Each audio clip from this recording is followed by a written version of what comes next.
44।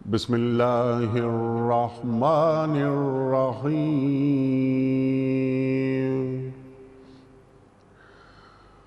أتأمرون الناس بالبر وتنسون أنفسكم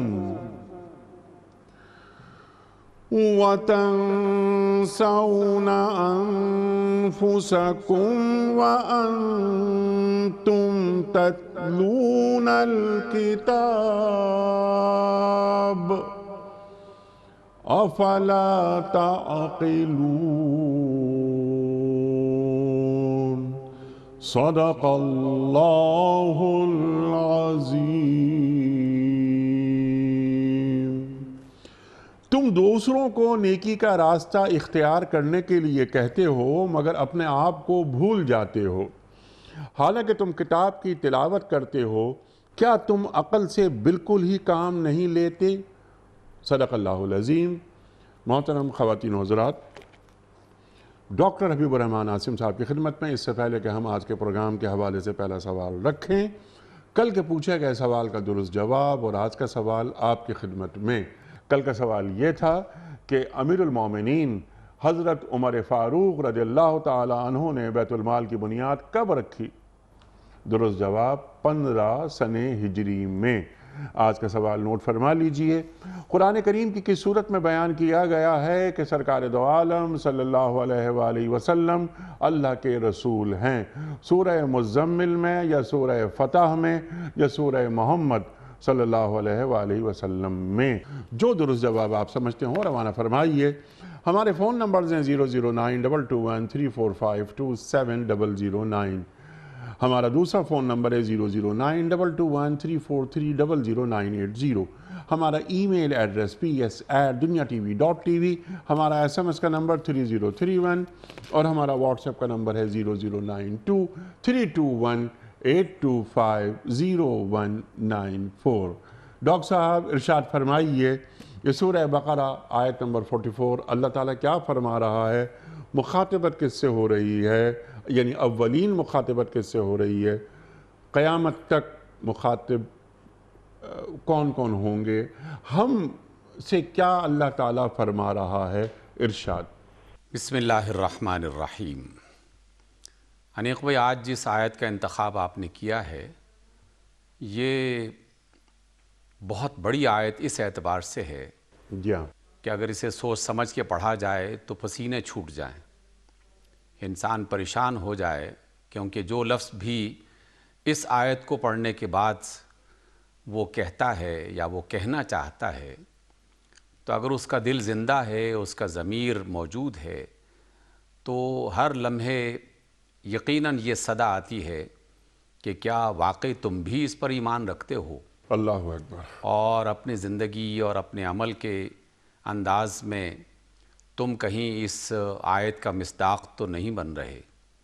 اس لیے یہ آیت ایک مشکل آیت ہے، اور خاص طور پر جسے بھی اللہ رب العزت نے عقل، شعور، تھوڑا بہت علم اور دانائی دے رکھی ہے، اس کے لیے تو یہ انتہائی مشکل آیت ہے۔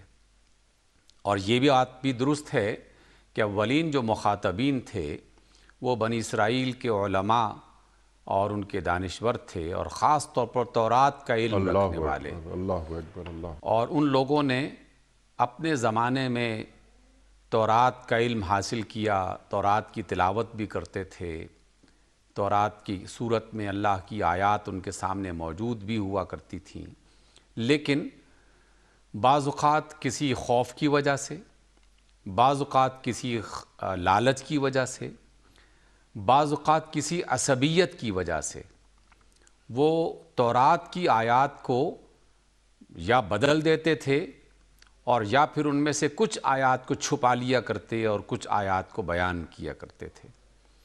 اس کے ساتھ ساتھ وہ یہ بھی کرتے کہ جب مجلس ہوتی، جب لوگوں کے سامنے کسی بڑے اجتماع میں بات کرنا ہوتی، جب ظاہر میں آتے تو وہ ان آیات کو بیان کر کے اپنے تقوی کا، اپنے علم کا اظہار کرتے، لیکن جب وہ اپنی الگ زندگی میں دکھائی دیتے تو ان کی نجی مجالس، ان کے گھر کی زندگی، ان کے کاروبار کی شکلیں، ان کے معاملات کی صورتیں وہ ان آیات کے بالکل برعکس ہوا کرتی تھی۔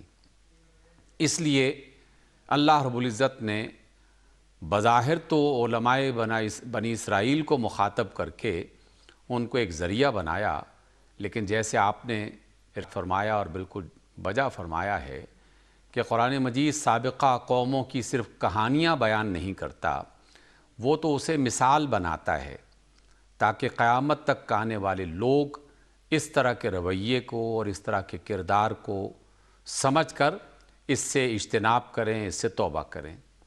اس اعتبار سے آج کی یہ آیت بہت اہم ہے کہ انسان کے جس سے اللہ نے علم اور عقل اور شعور عطا کر رکھا ہو، تو اسے کوئی بھی بات کہنے سے پہلے اپنے اندر جھانک کر دیکھنا چاہیے کہ کیا واقعی وہ خود اس پر عمل کر رہا ہے کہ نہیں کر رہا۔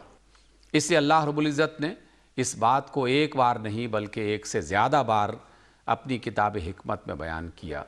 اَتَأْمُرُونَ النَّاسَ بِالْبِرِّ وَتَنْسَوْنَ أَنفُسَكُمْ، کیا تم لوگوں کو نیکی کا حکم دیتے ہو اور اپنے آپ کو بھول جاتے ہو، فراموش کر جاتے ہو۔ ایک صورت تو یہی ہے کہ میں لوگوں سے کہوں کہ جھوٹ مت بولو اور سچائی کو اختیار کروں، لیکن میرے اپنے معاملات جھوٹ پر مبنی ہوں اور سچ کو میں اختیار نہ کروں۔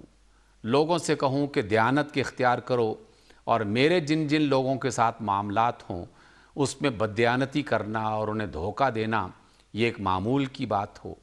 لوگوں سے کہوں کہ آپس میں جھگڑا مت کرو، اور یہ جو خون کے رشتے ہیں، پڑوس کے جو رشتے ہیں، اس کے علاوہ جو حتیٰ کہ جو دشمنوں کے ساتھ جو رشتے ہیں ان میں بھی عدل اور انصاف قائم رکھو اور اس میں کسی کے ساتھ زیادتی نہ کروں، اور خود اپنی حالت یہ ہو کہ دشمن تو دشمن، دوستوں کے ساتھ بھی برا سلوک کرنے میں کوئی حرج محسوس نہ کروں۔ ٹھیک، ان کے لیے نفرت کو پھیلانا، ان کے لیے کدورت کو پھیلانا، غلط فہمیاں پیدا کرنا، وسوسے پیدا کرنا، ان کی چغلیاں کھانا، ان کے تجسس میں پڑے رہنا، یہ سب وہ خرابیاں ہیں کہ جو محبت کو ختم کرنے والی اور انسانی معاشرت کے جو پاکیزہ رشتے ہیں اور جو تعلقات ہیں ان کو توڑنے والے ہیں۔ تو میں اگر بظاہر لوگوں سے یہ کہوں کہ یہ کام کرنے چاہیے، لیکن میرا اپنا کردار، میرا اپنا رویہ اس کے مطابق نہ ہو، تو یہ بات جان لینی چاہیے ہم سب کو، مجھ سمیت ہم سب کو یہ جان لینی چاہیے کہ اللہ تعالیٰ پھر اندر کی خرابی کو زیادہ دیر تک رہنے نہیں دیتا۔ اللہ اکبر۔ اور یہ ہم اپنی زندگی میں دیکھتے ہیں، کائنات کا اصول بھی یہی ہے، اللہ کی سنت بھی یہی ہے، سوائے اس کے کہ اللہ رب العزت جس کی پردہ پوشی کر دے، جس کے ساتھ کسی خاص وجہ سے، وہ وجہ کچھ بھی ہو سکتی ہے، کسی وقت کی کوئی نیکی بھی ہو سکتی ہے، والدین کی کوئی دعا بھی ہو سکتی ہے، کسی موقع کا کوئی خیر بھی ہو سکتا ہے، اللہ تعالیٰ اس کا اپنا فضل کسی اور بنیاد پر بھی ہو سکتا ہے کہ اگر وہ چاہے تو پردہ پوشی کر دے، عیب کو چھپا کے رکھے، یہ اس کا فضل اور اس کا کرم ہے۔ لیکن سنت اور کائنات کی فطرت کا طریقہ یہ ہے کہ میرے جسم کے اندر اگر کہیں کوئی انفیکشن ہے تو وہ انفیکشن لازماً کہیں نہ کہیں ظاہر ہو جائے گا، کسی نہ کسی انداز میں پتہ چل جائے گا کہ اس کے اندر جسم کی کسی حصے میں کوئی انفیکشن، کوئی خرابی پائی جاتی ہے۔ اس لیے اگر پتہ چل جائے تو عقل مندی کا تقاضا یہ ہے کہ اپنے اندر کی خرابی کا فوری طور پر ازالہ کر لیا جائے، اس کا علاج کر لیا جائے اور اس خرابی کو دور کر لیا جائے، تاکہ اس سے پہلے کہ وہ خرابی باقاعدہ ایک بڑا مرض بن جائے اور جان لیوا ہو جائے اور دنیا میں ذلت اور بے عزتی کا ذریعہ بن جائے۔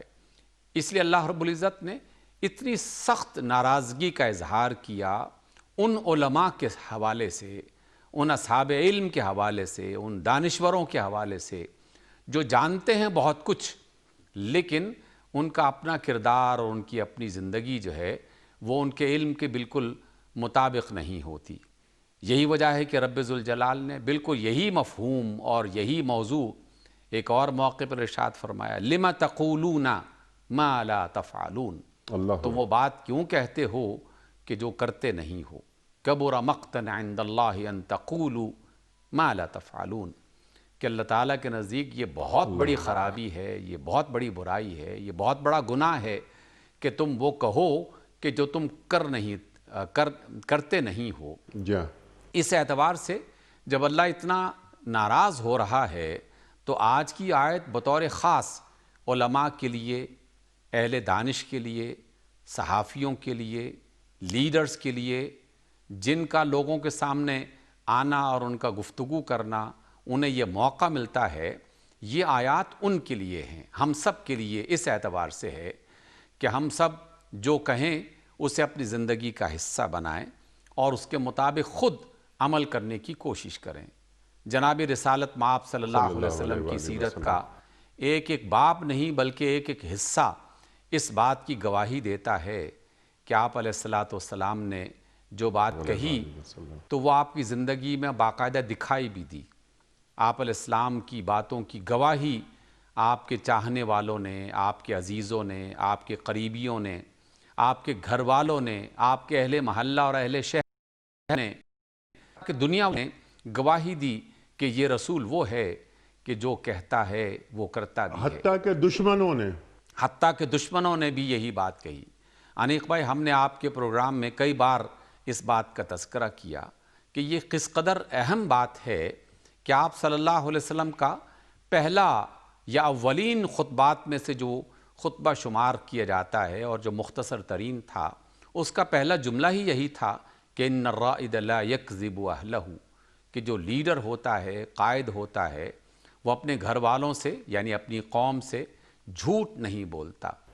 اور یہ تعلیم آپ علیہ السلام نے جب دی تو پھر ایک ایک قدم اور ایک ایک پل اس بات کی گواہی دیتا ہے کہ آپ علیہ السلام نے کبھی کسی کے سامنے کوئی غلط بیانی نہیں کی، اور جو بات کہی بالکل صحیح اور واضح انداز میں سچائی کی اور دیانتداری کی باقاعدہ حمایت کرتے ہوئے یا اس کی علمبرداری اختیار کرتے ہوئے آپ صلی اللہ علیہ وسلم نے اس کو بولا. اس لیے یہ آیت ہمیں بتا رہی ہے کہ ہمارا قول اور ہمارا عمل، ہمارا ظاہر اور ہمارا باطن، یہ بالکل ایک جیسا ہونا چاہیے. سبحان اللہ، سبحان اللہ. میں ان دو تین باتوں کو پھر سے دہرانا چاہتا ہوں، اور آپ کا سوال بھی یقیناً موجود، اور آپ نے ایک ہلکا سا اشارہ کیا لیکن مزید آئے گا تو اس کی مزید وضاحت بھی ہو جائے گی کہ ہم اپنے مجالس میں، اپنے درس خانوں میں، اپنے کلاس رومز میں، اپنے ٹی وی اور ریڈیو کے مختلف پروگراموں میں باقاعدہ بہت اچھی اچھی باتیں کرتے ہیں اور لوگوں کے سامنے اس کا اظہار کرتے ہیں، لیکن ہمارا عمل اس کی گواہی نہیں دے رہا ہوتا.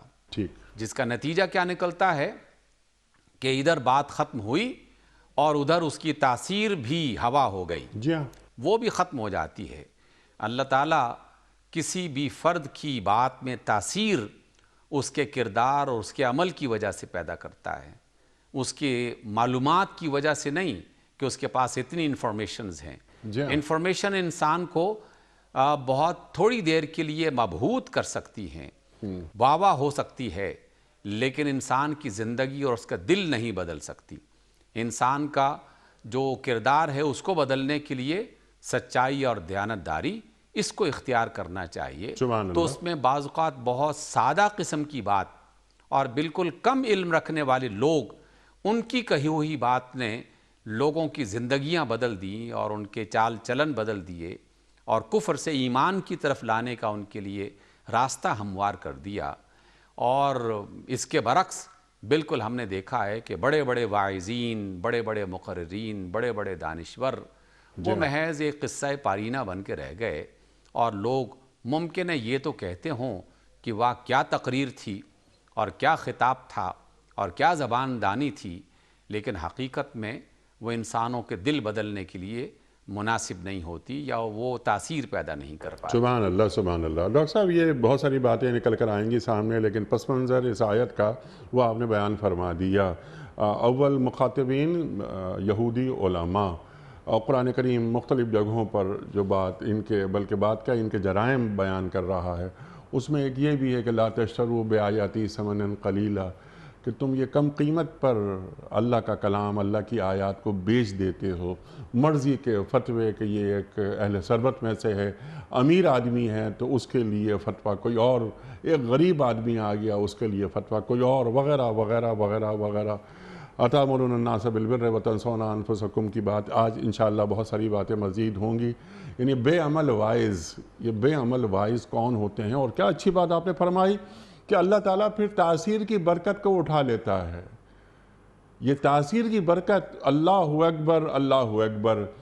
بنی اسرائیل کے آخری نبی حضرت مسیح علیہ السلام، ڈاکٹر صاحب ہم نے آپ ہی سے سیکھی ہیں سب یہ باتیں، وہ خطبہ دے رہے ہیں تو آپ فرماتے ہیں کہ یہ جو تمہارے علماء ہیں، یعنی بنی اسرائیل کے علماء جو یہ باتیں کہتے ہیں ان کی باتوں پر عمل کیا کرو، کیونکہ وہ توریت کی باتیں بیان کر رہے ہیں، لیکن کبھی ان جیسا بننے کی کوشش نہ کرنا، کیونکہ یہ وہ قبریں ہیں کہ جن کے اندر ہڈیاں پڑی ہوئی ہیں گلی سڑی، لیکن قبریں باہر سے قلعی کر کے خوشنما بنا دی گئی ہیں۔ اللہ اکبر۔ تو یہ جو ڈاکٹر صاحب جیسے آپ نے فرمائی قرآن کریم کی آیت، پھر یعنی یا ایھا الذین آمنوا لما تقولون ما لا تفعلون کبر مقتا عند اللہ ان تقولوا ما لا تفعلون، یہ ایک اصول قرآن کریم دے رہا ہے ہر اہل ایمان کے لیے۔ لیکن علماء، العلماء ورثۃ الانبیاء هل یستوی الذین یعلمون والذین لا یعلمون، علماء کا مقام تو کتنا بلند ہوتا ہے۔ تو بنی اسرائیل کے علماء سے ذرا سا آگے بڑھتے ہیں۔ اہل علم، یعنی اہل علم کہتے ہیں ڈاکٹر صاحب، یعنی علم، یعنی عالم کو کے لیے شاید ضروری ہے کہ وہ علم کے لفظ سے واقف ہو، اسے یہ بھی پتہ ہو کہ علم میں اور العلم میں کیا فرق ہے۔ انما یخشی اللہ من عبادہ العلماء۔ اللہ اکبر۔ یہ کون ہوتے ہیں جن کے دل میں خشیت ہوتی ہے؟ وہ صرف علماء ہوتے ہیں۔ اللہ تعالیٰ ارشاد فرما رہا ہے۔ ڈاکٹر صاحب یہ عالم کسے کہتے ہیں؟ ہم ہر شخص کو عالم واعظ قرار دے دیتے ہیں، ان کے اندر چند خوبیوں کا، چند اوصاف کا ہونا کیا ضروری نہیں ہے؟ ارشاد فرمائیے۔ یہ آیت اور آپ کا سوال، میں نے جس طرح کہا تھا کہ آج کی آیت بہت مشکل ہے، جی ہاں، آپ کا سوال بھی آسان نہیں، یہ بھی بہت مشکل ہے، لیکن اس اعتبار سے مشکل ہے کہ ہمیں غور تو کرنا ہی چاہیے۔ جی بالکل، حل نکالیں۔ میں اس تعلیم کے شعبے سے وابستہ ہونے کی وجہ سے، اہل علم کی مجالس میں جو تھوڑی بہت صحبت اختیار کرنے کی توفیق ملی، تو اندازہ یہ ہوا کہ جس کے پاس علم جتنا زیادہ ہوتا ہے وہ اتنا ہی زیادہ عاجزی اور انکساری اختیار کرنے والا ہوتا ہے۔ وہ خود اپنا تعارف لوگوں کے سامنے ان بلند بالا اور عظیم الشان الفاظ کی صورت میں کبھی نہیں کرواتا، جس طرح کہ آج کل ایک باقاعدہ رواج پڑ چکا ہے کہ ایک فرد اپنے آپ کو خود جو ہے وہ بڑے بڑے القاب سے نوازتا ہے۔ میں ان القاب کو دہراتا نہیں ہوں تاکہ کسی کے ذہن میں کوئی غلط فہمی یا کوئی خلش پیدا نہ ہو، لیکن یہ بات تو حقیقت ہے کہ ایک شخص خود اگر اپنے آپ کو بہت بڑا عالم، بہت بڑا علامہ، اپنے آپ کو مولانا، اپنے آپ کو دیگر اس طرح کی اس سے زیادہ بڑے القابات سے نواز رہا ہے، تو گویا کہ وہ علم کی بنیاد کو بھی نہیں پا رہا۔ علم جو ہے وہ تو انسان کے اندر جو ہے وہ عاجزی پیدا کرتا ہے، اور وہ جو آپ نے کئی مجالس میں اس کا ذکر کیا اور مختلف ملاقاتوں میں اور دنیا بھر میں یہ معروف چیزیں ہیں، یہ کوئی ایسی بات نہیں ہے کہ جو ہم صرف بیان کر رہے ہیں۔ اللہ تعالیٰ کی کائنات میں اس کی مثالیں ہیں کہ جس درخت میں پھل زیادہ ہوتے ہیں اس کی شاخیں جھک جاتی ہیں، جو سراہی پانی ڈالنا چاہتی ہے اسے اپنا سر جھکانا پڑتا ہے، اور اس طرح کی بہت ساری مثالیں۔ اس وجہ سے پہلی بات تو یہ ہے کہ کوئی شخص اپنے آپ کو خود سے کسی بڑے لقب کا جو ہے وہ حقدار نہ بنائے۔ اس بات پر بھی ہم نے اس ملک میں بھی اور دیگر ممالک میں بھی، لیکن یہاں برصغیر میں جھگڑتے ہوئے لوگوں کو دیکھا ہے کہ میرا نام لسٹ میں پہلے کیوں نہیں لکھا گیا، اور بعد میں کیوں لکھا گیا ہے؟ میرے پورے القابات کیوں نہیں لکھے گئے اور اس میں سے فلاں لفظ آپ نے کم کیوں کر دیا ہے؟ یہ پہلی بات ہے کہ جب کوئی صاحب علم اپنے آپ کو سمجھتا ہے تو اس کے اندر عاجزی اور انکساری اور تواضع پیدا ہونی چاہیے، جو ہم رسول اللہ صلی اللہ علیہ وسلم کے فرمان کو اکثر پڑھتے بیان کرتے رہتے ہیں کہ آپ علیہ السلام نے فرمایا کہ جو اللہ کی خاطر یوں کر کے جھکتا ہے، اللہ تعالیٰ اسے یوں کر کے بلند کرتا ہے اور اٹھاتا ہے۔ اس لیے ہمیں پہلی بات تو کہ اس کا مصداق ہونا چاہیے۔ دوسری بات، جب آپ علم کو اور العلم کو دونوں کو جمع کرتے ہیں تو دیکھیے الف لام کی بنیادی جو خصوصیت اور صفت ہے وہ اللہ کے ساتھ وابستہ ہے، سبحان اللہ۔ اور جب اللہ کے ساتھ وابستہ ہے تو جو علم بھی اللہ کی طرف سے آتا ہے وہ العلم کے دائرے میں داخل ہو جاتا ہے۔ اس وجہ سے اللہ رب العزت نے اپنی آسمانی کتابوں میں جو علم عطا کیا، اپنے نبیوں اور رسولوں کے ذریعے سے جو علم عطا کیا، اصل العلم وہی ہے، لیکن اللہ رب العزت ہی نے اپنی تمام آسمانی کتابوں میں اور اپنے انبیاء کے ذریعے سے اس کائنات میں موجود مخلوقات میں چھپا ہوا علم اور چھپی ہوئی دانش اور حکمت اس کو تلاش کرنے کا بھی حکم دیا۔ اور پھر علماء جو اپنے وقت کے علماء ہوتے ہیں، دانشور ہوتے ہیں، زیرک سمجھدار لوگ ہوتے ہیں، وہ کیا کرتے ہیں کہ وہ کائنات میں موجود مخلوقات کے اندر چھپی ہوئی معلومات کو سامنے رکھتے ہیں اور آسمانی وحی کا آیا ہوا علم وہ اس کے ساتھ جوڑ کر پھر اس کی تطبیق کرتے ہیں، پھر بتاتے ہیں کہ یہ علم یوں کہہ رہا ہے اور اللہ کا حکم اور اللہ کے رسول کی تعلیم یوں کہہ رہی ہے، اس لیے اس کائنات کی جمادات اور نباتات اور حیوانات کے اندر سے آنے والا جو علم ہے اس سے ہم کس طرح فائدہ اٹھا سکتے ہیں، اس میں یہ حلال ہوگا، یہ حرام ہوگا، یہ جائز ہوگا، یہ ناجائز ہوگا، یہ صحیح ہوگا، یہ صحیح نہیں ہوگا۔ اسی کی بنیاد پر وہ صرف معلومات لوگوں تک نہیں پہنچاتے بلکہ ان معلومات کو الفرقان کی کسوٹی پر باقاعدہ ڈال کر لوگوں کو صحیح اور غلط کی تمیز، امتیاز، پہچان عطا کرتے ہیں۔ سبحان اللہ۔ تو جو علم انسان کو غلط اور صحیح اور خیر اور شر کا امتیاز عطا نہ کرے، اس کی پہچان عطا نہ کرے، تو وہ معلومات کا ایک خزانہ تو ہو سکتا ہے لیکن العلم بننے کے لیے اسے آسمانی وحی کے ساتھ کسی نہ کسی طریقے سے نتھی ہونا چاہیے، جڑنا چاہیے۔ وہ رسالت مآب صلی اللہ علیہ وسلم کے ذریعے سے جڑ رہا ہو یا سابقہ آسمانی کتابوں میں، اور جناب مسیح علیہ السلام، جناب موسیٰ علیہ السلام، ہر زمانے میں اصول ایک ہی طرح کا رہا ہے۔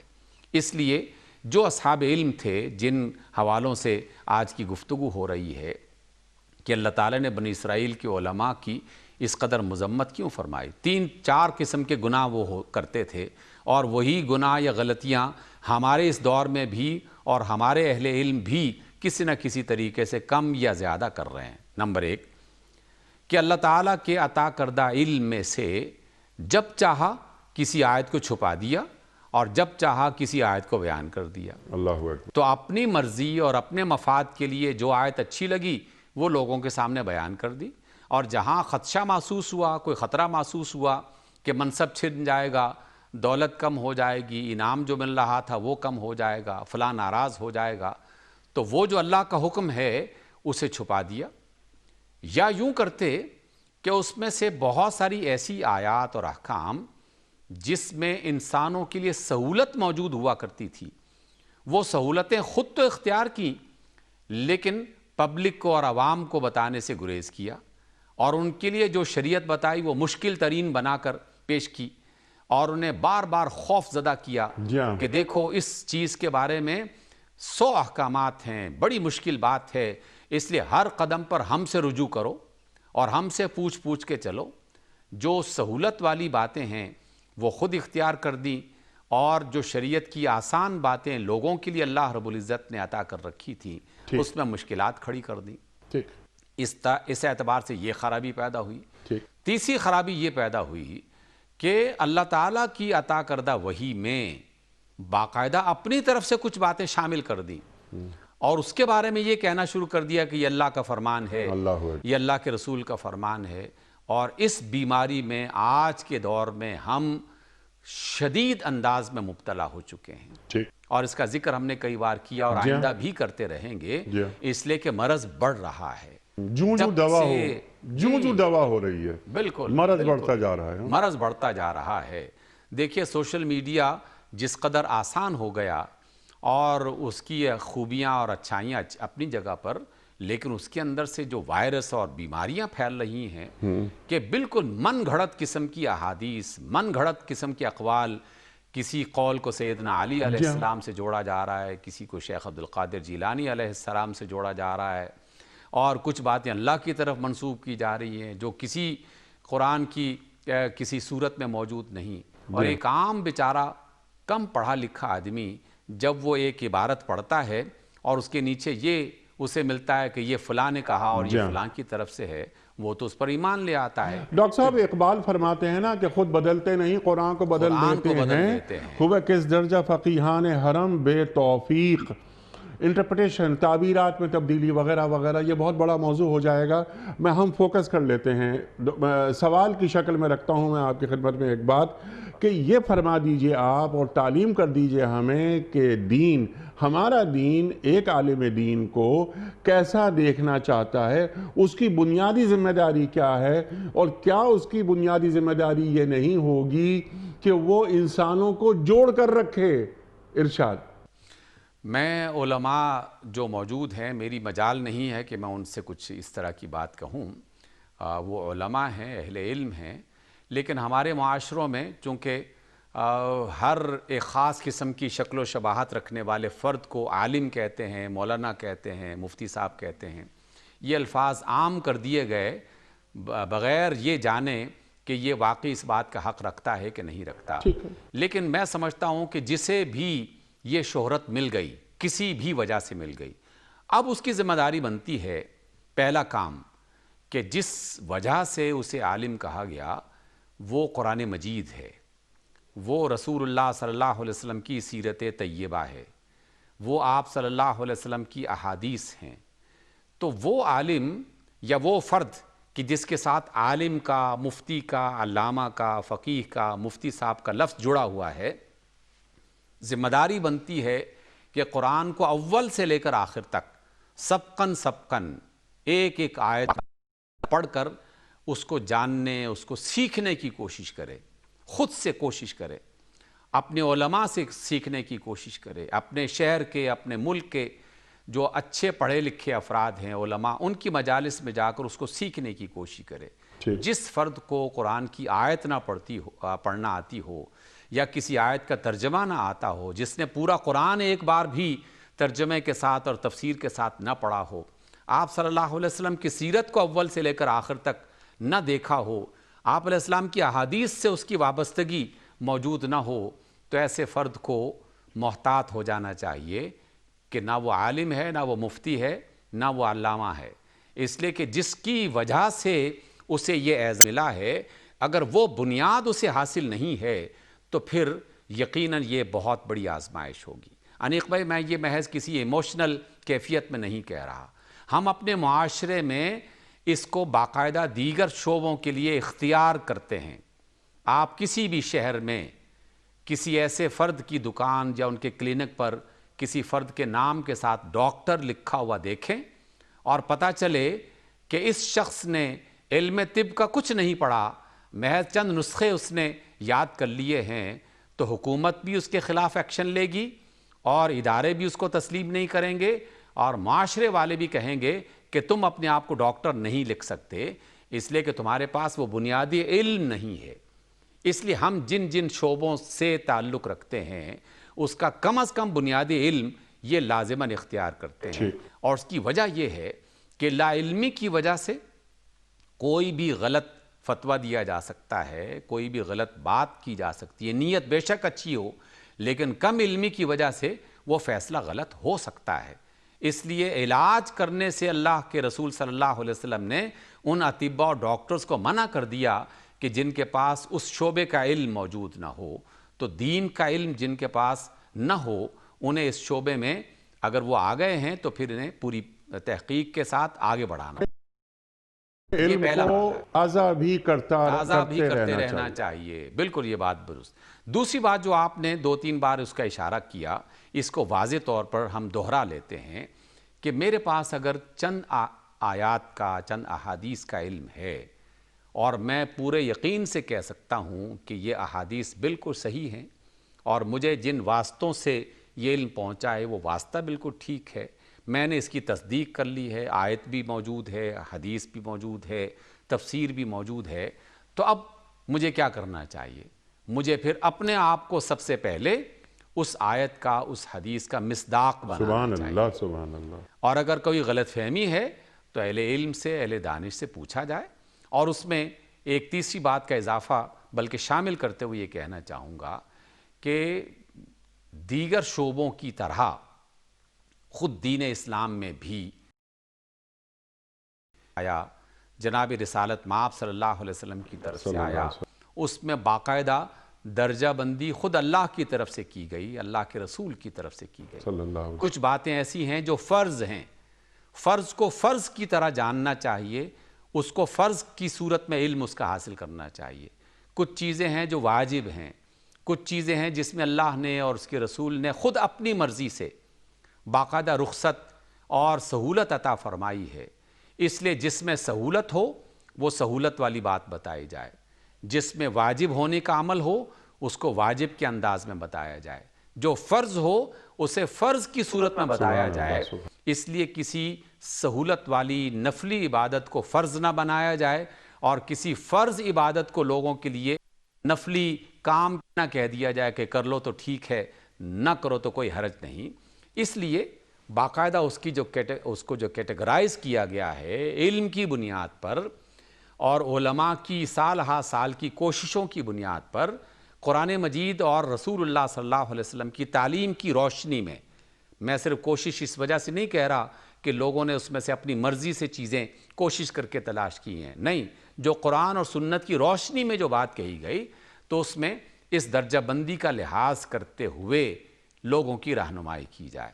اگر یہ رہنمائی کی جائے گی اور خود اس پر عمل کیا جائے گا تو یقیناً پھر وہ شخص جسے اللہ نے تھوڑا علم دیا ہے یا زیادہ علم دیا ہے، وہ خود اپنے لیے بھی اور دوسروں کے لیے بھی ایک مفید فرد بن جائے گا ٹھیک ہے۔ اور کارگر انسان بن جائے گا۔ اگر ایسا نہیں ہے تو پھر یقیناً مشکلات موجود ہیں۔ سبحان اللہ، سبحان اللہ۔ اور ڈاکٹر صاحب، کیا عالم دین کو ایک بات یہ بھی ہمیشہ ذہن میں رکھنی چاہیے کہ جن سے مخاطبت ہو رہی ہے اس کی ذہنی سطح کیا ہے؟ کلم الناس علی قدر عقولہم، سامنے والے کی عقل کے مطابق بات کرو۔ یہاں بھی عقل کا ذکر ہو رہا ہے، افلا تعقلون، اس پہ بھی ہم آگے آئیں گے۔ لیکن بعض اوقات یہ ہوتا ہے کہ ایسی مفرس اور معرب زبان استعمال کر لی جاتی ہے سامنے والے کو پہ اپنی علمی دہشت بٹھانے کے لیے۔ اللہ کے رسول فرما رہے ہیں صلی اللہ علیہ وسلم، ابھی یاد آئی ایک حدیث کہ الدین یسرن، دین میں آسانیاں ہیں، یرید اللہ بکم اليسرا، اللہ تعالیٰ قرآن کریم میں فرما رہا ہے اللہ تمہارے لیے آسانیاں ڈھونڈتا ہے، آسانیاں پیش کرتا ہے، دین کو مشکل نہ بنا کے پیش کیا جائے۔ ٹھیک ہے ڈاکٹر صاحب؟ دیکھیے، یہ تو ایک عام سے اور عام معلم اور استاد کی بنیادی خوبیوں میں سے ایک خوبی ہونی چاہیے۔ اس کا کام ہے کہ وہ مشکل چیزوں کو آسان بنا کے لوگوں کے سامنے پیش کرے، نہ کہ اس کا کام یہ ہے کہ وہ آسان باتوں کو مشکل بنا کے پیش کرے اور لوگ محض یعنی اس کے لفظوں کے بارے میں سوچتے ہی رہیں کہ اس کا مطلب کیا تھا اور یہ کیا کہہ کے چلے گئے۔ یہ تو کسی بھی اچھے استاد کی صفت نہیں ہے۔ اچھا استاد بنتا ہی تب ہے کہ جب وہ مشکل معاملات کو خود سے، یعنی وہ خود سے اپنے آپ کو اذیت دیتا ہے، غور و فکر کے مراحل سے گزارتا ہے، راتوں کو جاگتا ہے، کتابوں کی چھان بین کرتا ہے، معاملے کو سمجھنے کی کوشش کرتا ہے۔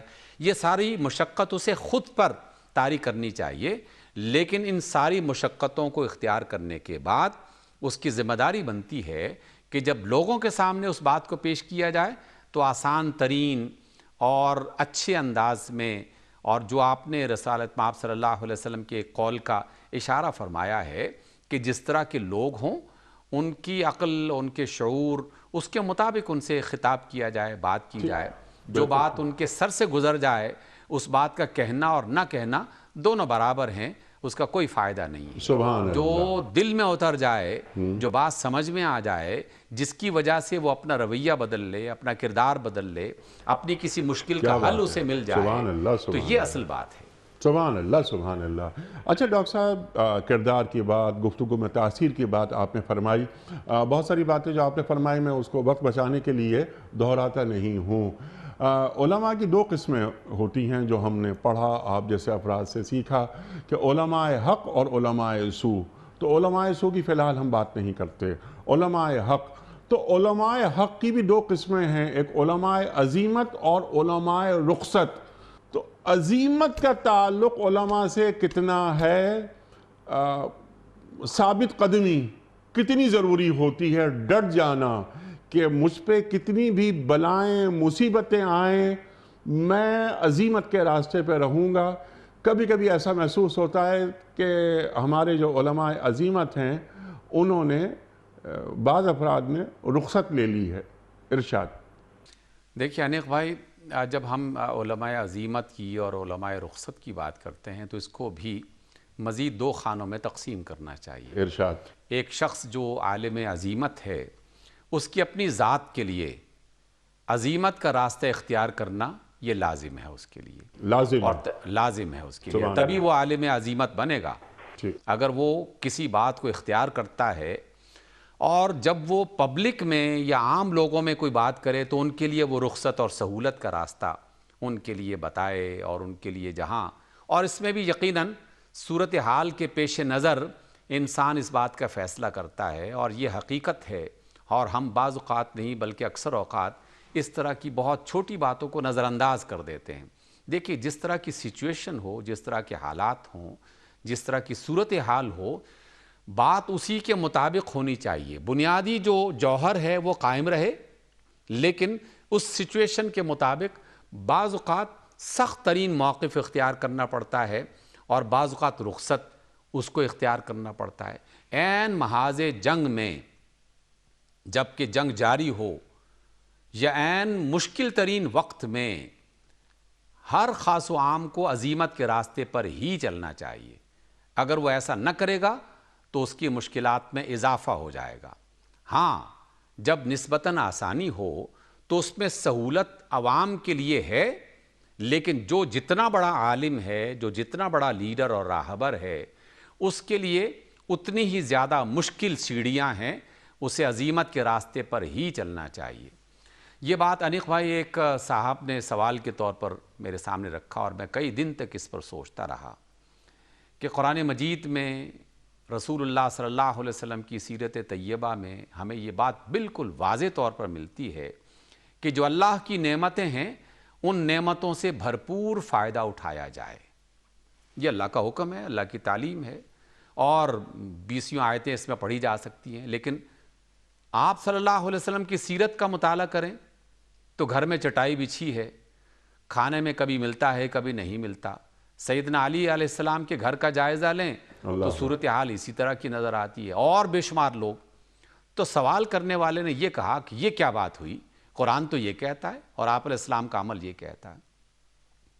تو کئی دن کی سوچ و بچار کے بعد، علماء سے پوچھنے کے بعد یہ نقطہ سمجھ میں آیا کہ جو اہل عزیمت ہیں، رخصت ہونے کے باوجود وہ عزیمت کی راہ کو اپنے لیے اپناتے ہیں تاکہ لوگوں کے لیے وہ ایک مثال بن جائیں، اور اس معاشرے کا غریب سے غریب آدمی بھی، کمزور سے کمزور آدمی بھی اگر مثال بنانا چاہے تو وہ کسی امیر کو مثال نہیں بنا سکتا، کسی بہت بڑے مرتبے جو اپنے منصب کے اعتبار سے اور اختیارات کے اعتبار سے ہو، وہ اس کو مثال نہیں بنا سکتا، اس لیے کہ وہ یہ کہہ سکتا ہے کہ نہ میرے پاس دولت، نہ میرے پاس اختیار، نہ میرے پاس فلاں اور فلاں چیز، لیکن یہ جو معیار بتایا گیا ہے یہ معیار تو میں اختیار کر سکتا ہوں۔ اس لیے وہ نیکی اور حلال اور پاکیزگی اور سچائی اور دیانتداری، ان معاملات میں جب وہ کسی کو قابل تقلید بنا سکتا ہے تو وہ سیدنا محمد صلی اللہ علیہ وسلم کو اپنے لیے قابل تقلید پاتا ہے۔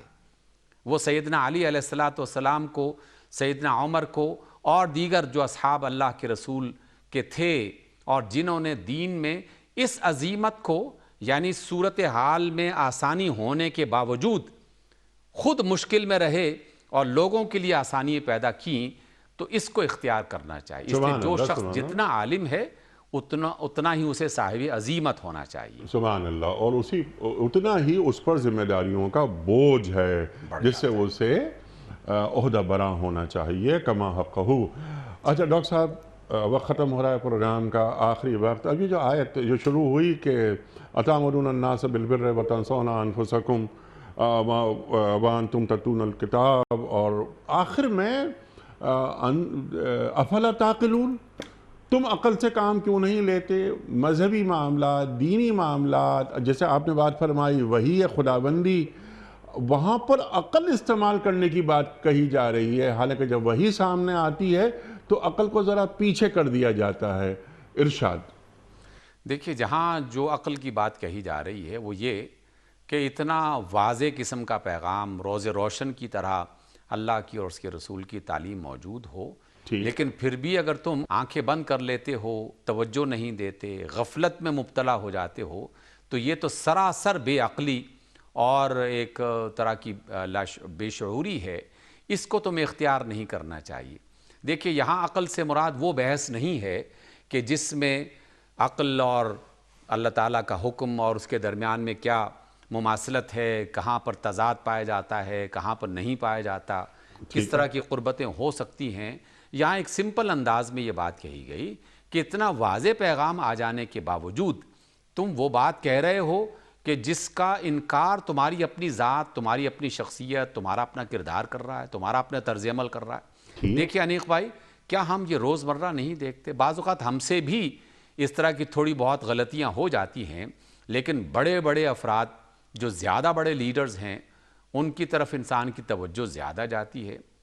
میں ان آخری لمحات میں 2-3 جملوں کو دہرا دیتا ہوں کہ ایک بڑی مجلس میں، ایک بڑے اجتماع میں ایک بڑا عالم اگر یہ کہتا ہے کہ ہمیں اتحاد کر رکھنا چاہیے، ہمیں نفرت نہیں رکھنی چاہیے، ہمیں عصبیت اختیار نہیں کرنی چاہیے، لیکن اپنے نجی معاملات میں وہ اس کو فروغ دے رہا ہو، تو اس سے بڑی حماقت اور بے عقلی کیا ہو سکتی ہے؟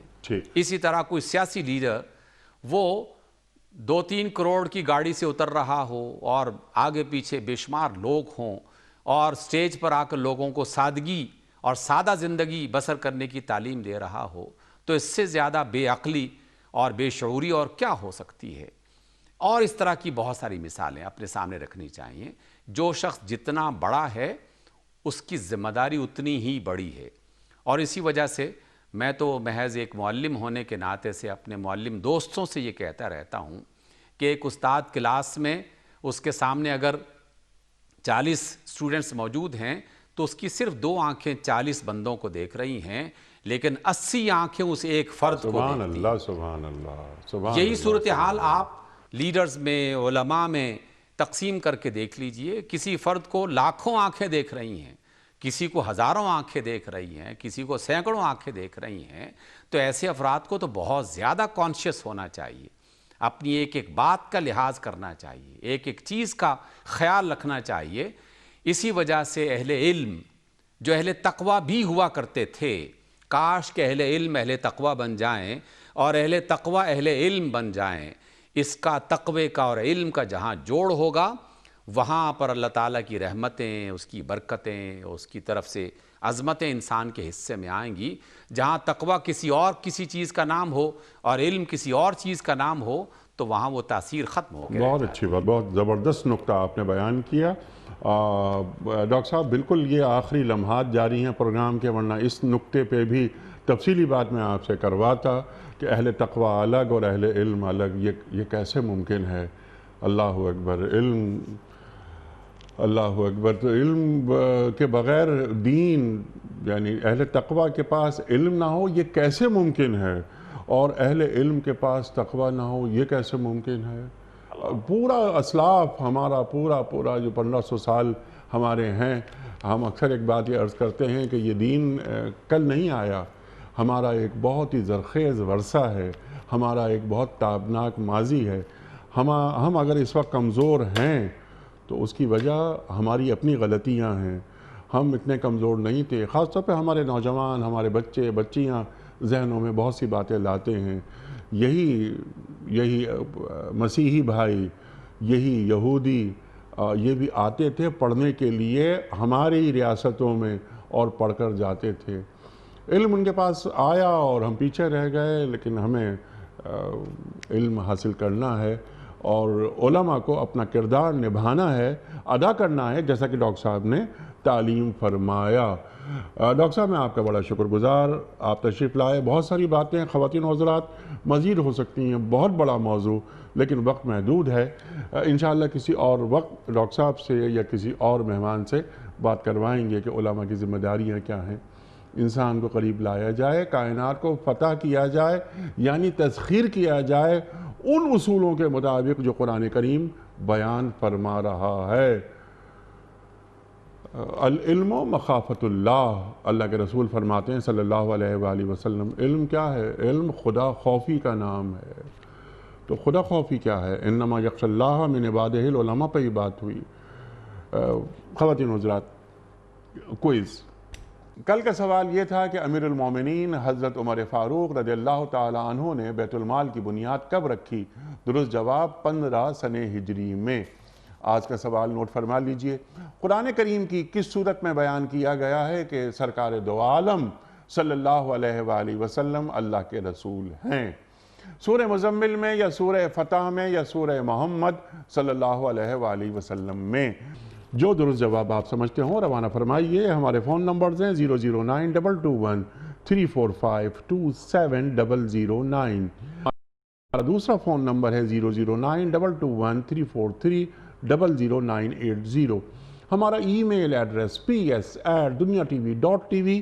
ہمارا SMS کا نمبر 3031 اور ہمارا واٹس ایپ کا نمبر ہے 00923258250194۔ وقت قرآن اندازی کا۔ آج کے ونر کے نام کا اعلان۔ کراچی میں مہمان کوئی نہیں، تو یہ ذمہ داری میں ادا رہا ہوں۔ آج کی ونر ہیں سعیدہ خاتون کراچی سے۔ سعیدہ خاتون کراچی سے آپ کی خدمت میں دنیا ٹی وی کی جانب سے دینی کتب پر مشتمل یہ گفٹ ہیمپر ہم بذریعہ کوریئر آپ کے گھر روانہ کر رہے ہیں۔ آپ کو بہت بہت مبارک ہو۔ اختتام ہوتا ہے پیام صبح کا روزانہ ایک قول پر۔ حکمت اور دانائی سے پر قول کس کا ہوتا ہے؟ صاحب نہج البلاغہ امیر المومنین حضرت علی مرتضیٰ کرم اللہ وجہہ کا۔ آپ فرماتے ہیں کہ منافق کا علم صرف اس کی زبان پر اور مومن کا علم اس کے دل میں ہوتا ہے۔ منافق کا علم صرف اس کی زبان پر اور مومن کا علم اس کے دل میں ہوتا ہے۔ سبحان اللہ سبحان اللہ۔ اپنے میزبان انیق احمد کو کل تک کے لیے اجازت دیجیے۔ خدا حافظ۔ پروردگار